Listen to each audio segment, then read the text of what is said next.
This week on Jerusalem Dateline, it's official. President Trump signs an order recognizing Israeli sovereignty over the Golan Heights.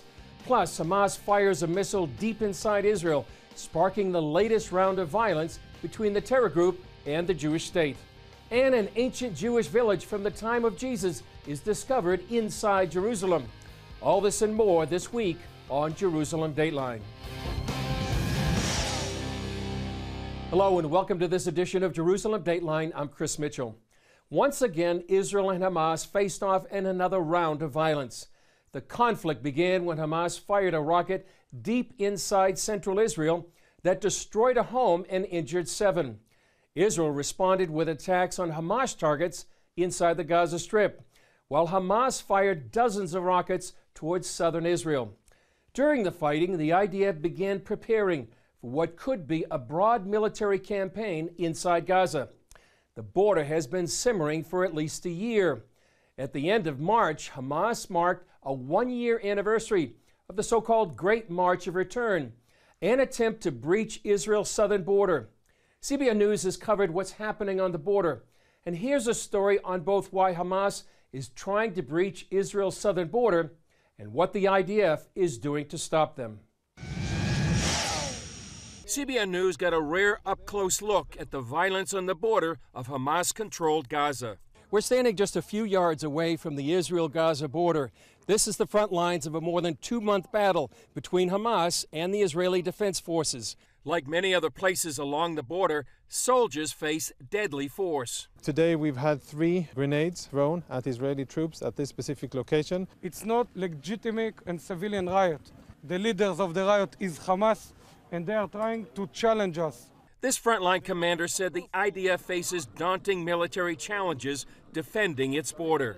If you take civilians and you put between them people to throw grenades and you put between them women and children, then you make us challenge all the time. But we have the rules of engagement. Those rules include dropping leaflets the day before an expected demonstration warning Gazans to stay away from the fence. The next day, they used loudspeakers to keep people away. هنا جيش الدفاع الإسرائيلي المنطقة المحاذية من جدار الحدود محظورة لدخول المدنيين نطلب منكم أن لا ترسلوا نساءكم وأطفالكم إلى الخط الأمامي.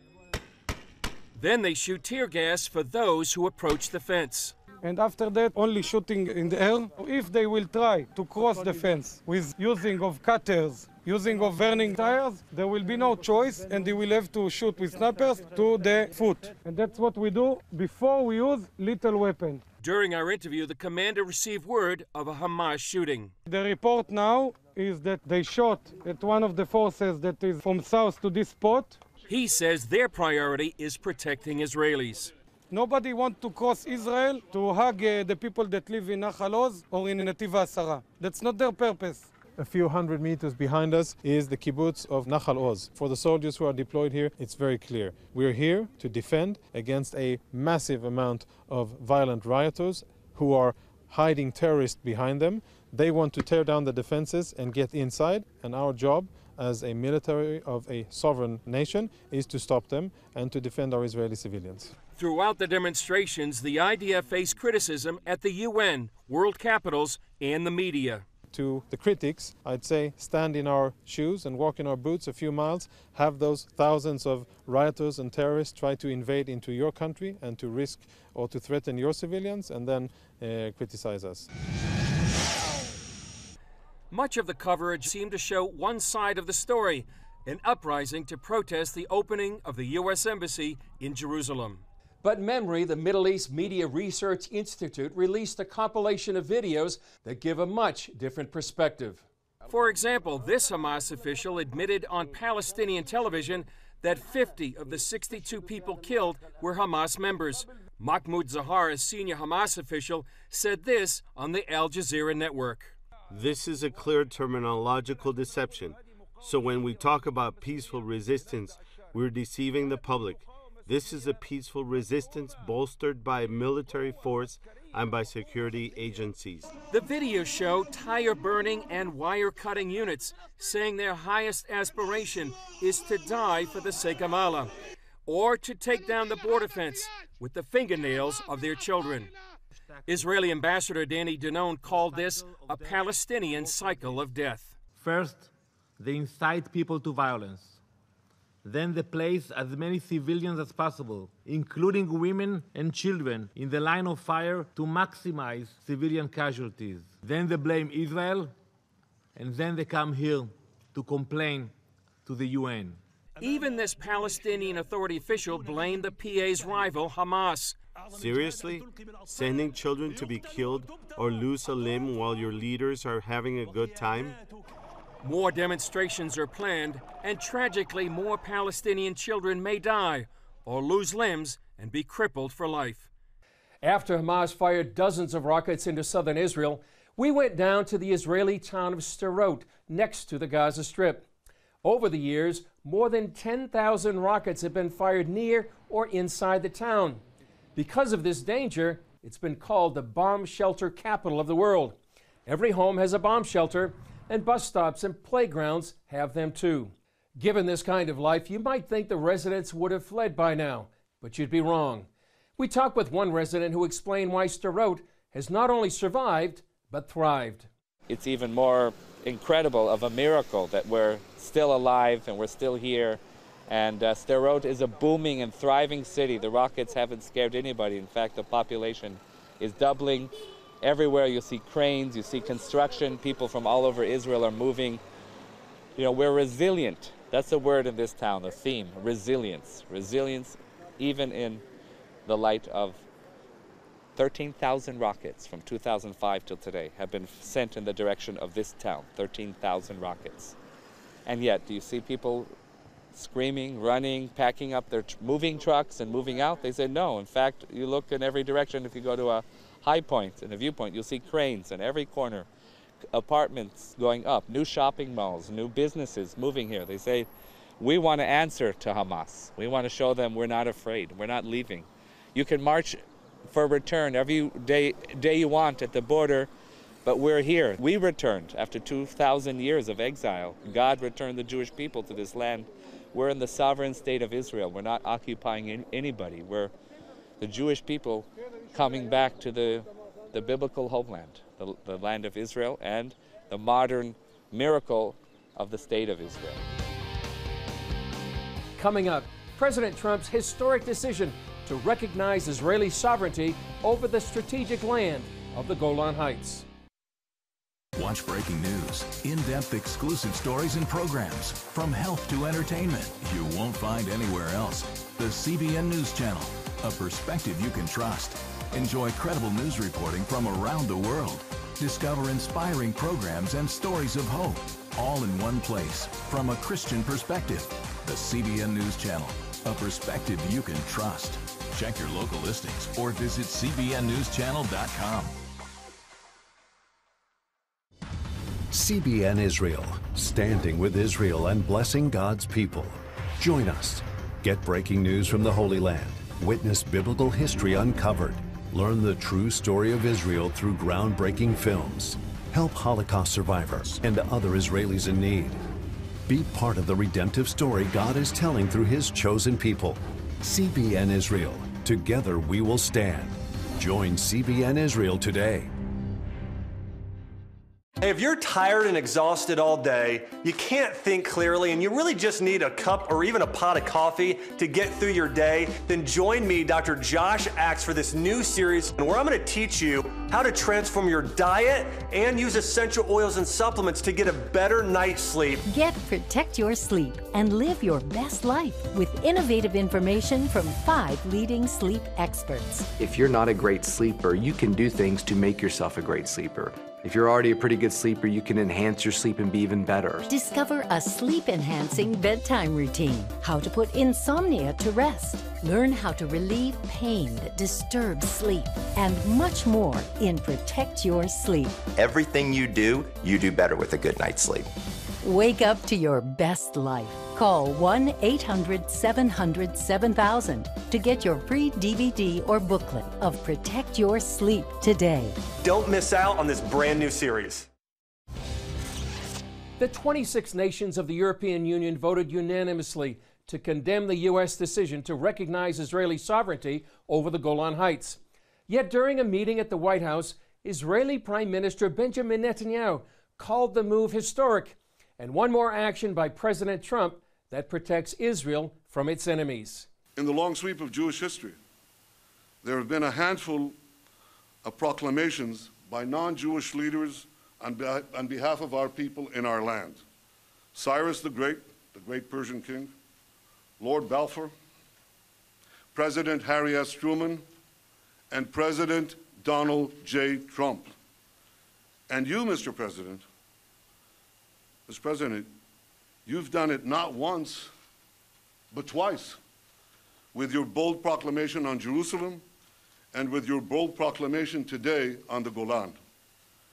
Your proclamation comes at a time when the Golan is more important than ever for our security, when Iran is trying to establish bases in Syria to strike at Israel.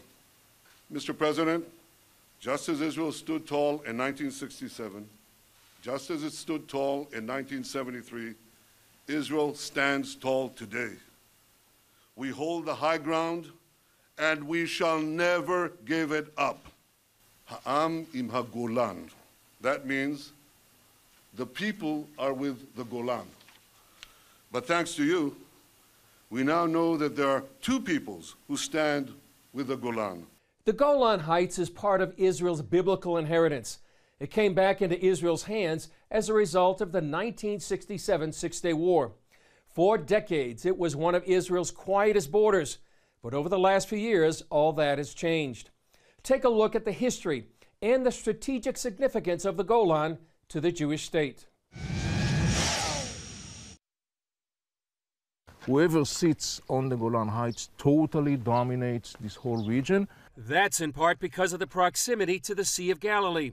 The Golan Heights shares borders with Jordan, Syria, and Lebanon, and Damascus is only 40 miles away. For decades, Syria controlled the Golan Heights. Here on the high ground overlooking the Sea of Galilee, Syrian artillery and snipers shot and shelled Israelis below. Children grew up running to bomb shelters, and residents lived under the constant threat of attack. So all along the line of this cliff were Syrian bunkers and military posts and cannons and artilleries. The communities beneath the Golan Heights were totally at the mercies of the Syrians. Overlooking the Sea of Galilee, Middle East expert Avi Melamed told me why this ground is so important. Now you have to remember, the Sea of Galilee is the biggest fresh water body in Israel, providing something like 25–30% of the water consumption or the fresh water consumption in Israel. In 1948 until 1967, what happened was that the Syrians occupied some strategic areas. The major result of that was an enormously increasing pressure on Israel, mostly in the context of the water and the use of water. Israel faced a literal uphill battle against the Syrian army, a rocky slope that rose 1,700 feet from the Sea of Galilee. Israel captured the Golan Plateau during the last 2 days of the Six-Day War. We were afraid that Syria will come back. And again, they will shell the valley and try to take the water, to take the Jordan. We decided to make the first kibbutz in the Golan Heights. And just a month after the war, Yehuda Harel and his family joined the first Israelis moving here. We got a permission from the army to get inside the Golan Heights because it was a military area. And we got a job from them to collect cows that were wild in the area. They first lived in what had been housing for Syrian army officers. We are very near to Quneitra, about 100 meters from Quneitra, and we are near to the quarter that we used to live here for almost 5 years.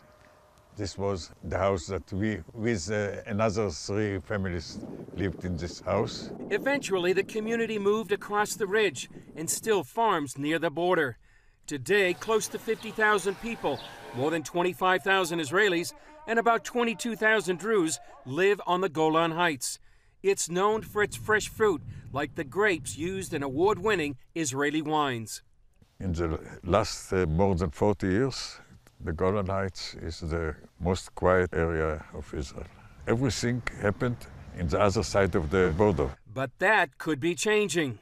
Do you see any similarities between the conditions prior to 1967 and the conditions now? I would say that the strategic threat, as far as Israel is concerned, is today much more severe in comparison to the pre-1967. The major reason for that is that the presence of Iranians and Iranian-backed Shiite militias stone's throw away from the Israeli-Syrian ceasefire line. Melamed said Iran wants to establish a new front here, similar to those established in South Lebanon and the Gaza Strip.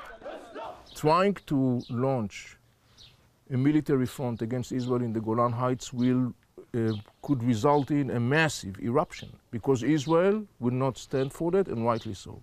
On the 49th anniversary of the Six-Day War, Prime Minister Benjamin Netanyahu made it very clear how Israel views the Golan Heights. They are for peace. In the stormy region around us, Israel is the stabilizing factor. Israel is the solution, not the problem. The Golan Heights will forever remain in Israel's hands. Israel will never come down from the Golan Heights. For now, Harel says there's a reason why this area has remained quiet. We live in peace. It's a peace because we are in the Golan Heights. When we were only in the valley and the enemy was up on the hill, it was not peace. To live in peace, you have to be strong and to live in the higher place. Chris Mitchell, CBN News, the Golan Heights, Israel. Up next, CBN's film To Life, How Israeli Volunteers Are Changing the World, gets 2 Emmy nominations.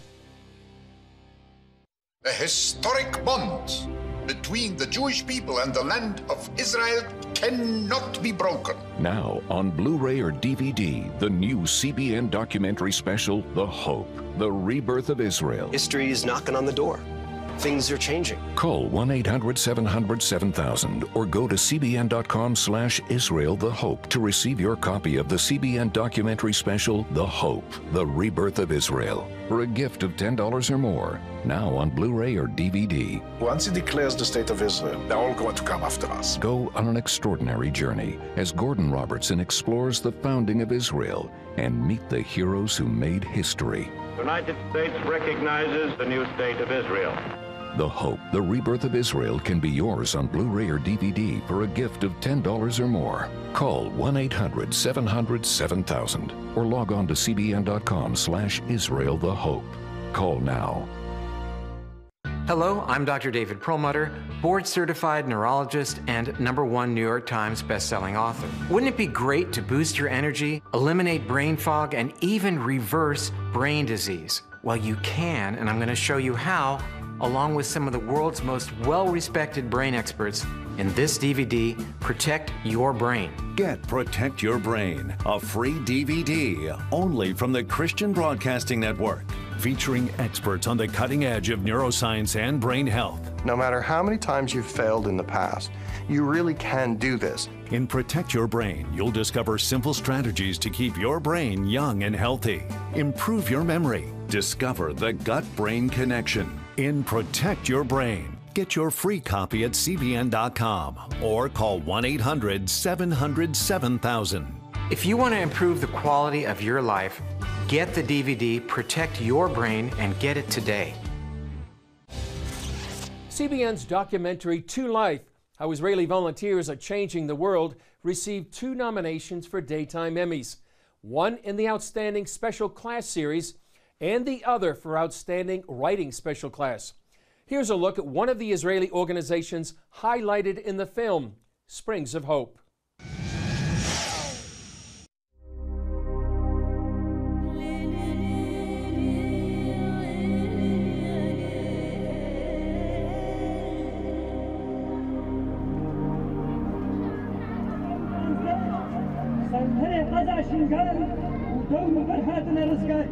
Today is a painful day for the Yazidis of Kurdistan. It's the 3rd anniversary of the genocide of their people. On August the 3rd, 2014, fighters from ISIS, or Daesh as they're called in Arabic, invaded the Sinjar region in northern Iraq, the ancestral home of the Yazidi minority. Some 200,000 Yazidis fled Sinjar. As many as 4,400 were massacred, and another 4,000 to 10,000 were kidnapped, forced to convert to Islam, tortured, and sold into slavery. Those who escaped are now scattered across Kurdistan, living in refugee camps. Today, they mark the beginning of their 4th year in exile. Some are weeping. Most are silent. All of them are wondering when the world will take notice. Standing with them is an Israeli woman who has dedicated her life to helping them however she can. Who wants to intervene with a persecuted, unknown minority group in the Middle East? My conscience will not let me sit at home. Although out of my depth more than ever, I said I cannot walk away. Why the Yazidis? I ask myself questions and I don't have answers. It was here in the Sharia refugee camp that Lisa got her first look at the women who had been kidnapped by ISIS. We had worked since 2002 with victims of terror in Jerusalem, specifically widows and the younger kids that had fallen between the cracks. I had also been doing research for many years on the global funding of terror. It was 6 months after the beginning of the Yazidi genocide in Sinjar and Shingal, 3rd of August 2014. I begged, insisted, pleaded that we come up here, drove up to Sharia camp, walked around Sharia camp, flew back to Israel, and I was wrecked. I was just undone. I think I just jumped in pretty stupidly without knowing what I was jumping into, and realized that we had, as Israel, a small role to play regarding the women and the kids who are coming out of Daesh. I went into Sharia camp, which was then 22,000 and bursting at the seams, totally overwhelmed. If the UN can't cope, who are we to even dare to think that we can, a drop in the bucket?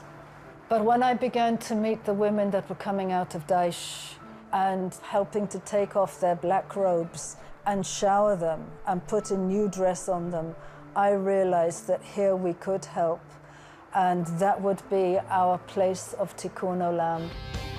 Coming up, Israeli archaeologists uncover a Jewish village in Jerusalem from the time of Jesus. Prophecy thousands of years old, We were called to be a light to the world. being fulfilled today. Discover how. Get to life. Call 1-800-700-7000. We consider it our duty to reach out and help others around the world. For a gift of $10 or more, you can own the acclaimed CBN documentary To Life. Just call 1-800-700-7000 or log on to cbn.com. To treat a human, no matter what he is, which religious he have, which color he is. This is what I'm doing. See how the people of Israel are fulfilling prophecy History is being written, and I want to be a part of it. by sharing their knowledge In Africa, in Asia, in South America, in East Europe. and their love. This is how we work. This is us. Get to life. Call 1-800-700-7000 or log on to cbn.com. How'd you like to get a redo on your health, on your body, on your arteries, so you could have the energy you had 20 years ago? The great news is you can. I'm Dr. Mike Roizen, chair of the Wellness Institute at the Cleveland Clinic. I've written 4 New York Times bestsellers. But even better than having to read all that, you can listen to this DVD and watch it. Protect your heart? Yes, you can. Here's how. Go to cbn.com or call 1-800-700-7000 for your free copy of Protect Your Heart. Let the medical experts show you their new discoveries on how to avoid heart disease and even reverse it. Easy steps to uncover the hidden dangers in your medicine cabinet, reduce stress, and get a complete do-over for your health. Call 1-800-700-7000. That's 1-800-700-7000. Or go to cbn.com to claim your free copy of Protect Your Heart. Israeli archaeologists uncovered a Jewish suburb of Jerusalem from around the time of Jesus. Now it's located in an Arab neighborhood and was discovered as part of a salvage excavation. The ancient community likely interacted with pilgrims, and they provided goods for the Second Temple. CBN Middle East correspondent Julie Stahl has that story. New building construction here often uncovers ancient treasures. That's the case in the Jerusalem neighborhood of Sharafat. This site was a Jewish village 2,000 years ago. Archaeologists uncovered it as they were preparing the site for a new elementary school. The most spectacular find here is of a grand burial estate. Archaeologist Yaakov Billig is heading this excavation, which today sits inside Jerusalem. Back then, this would have been more like a suburb. The burial estate starts from a stepped long corridor going under a bridge like an overpass into a courtyard with a bench on one side and a bench on another side. Then from there upwards there was a covered entrance to the burial cave, and from then on inwards there's the underground burial cave. Billig said the burial estate tells a lot about its owners. The whole plan here belongs to some very important and or rich person with his family, possibly even for several generations. They've also identified a Jewish ritual bath and much more. We have evidence of the wine press with a very large treading floor where they placed the grapes. We also have an olive press. Between the wine and the olive oil, they probably had quite a high living standard here. The best of the harvest was likely delivered to the temple, just an hour's walk away. In the far right corner, you can see a small press that is the real virgin olive oil, which is probably the real top quality. I assume when the temple existed not far away, that went as a dedication to the temple. Thank you, God, for giving me the abundance of which I have now. Billig said discoveries like this tell us much more about the people from that time. They had probably a lot of interaction with the population of the city, maybe even for the pilgrims who made pilgrimage to the city. We can't forget that Jerusalem had to be supplied by produce of agricultural products, and here we have evidence of growing grapes, producing wine, growing olives, producing olive oil, growing pigeons, supplying the population with poultry, with eggs, also sacrifices for the temple. As for what's ahead, a school is planned on the actual excavation site. Pottery fragments and other discoveries like this rare heart-shaped capital will be preserved off-site. Archaeologists hope the things that can't be moved will be preserved on the school grounds. Julie Stahl, CBN News, Sharafat, Jerusalem. Well, that's just one more example of the archaeological evidence of Jewish life here in Jerusalem during the time of Jesus. Well, that's all for this edition. Thanks for joining us. Remember, you can follow us on Facebook, Twitter, Instagram, and YouTube. I'm Chris Mitchell. We'll see you next time on Jerusalem Dateline.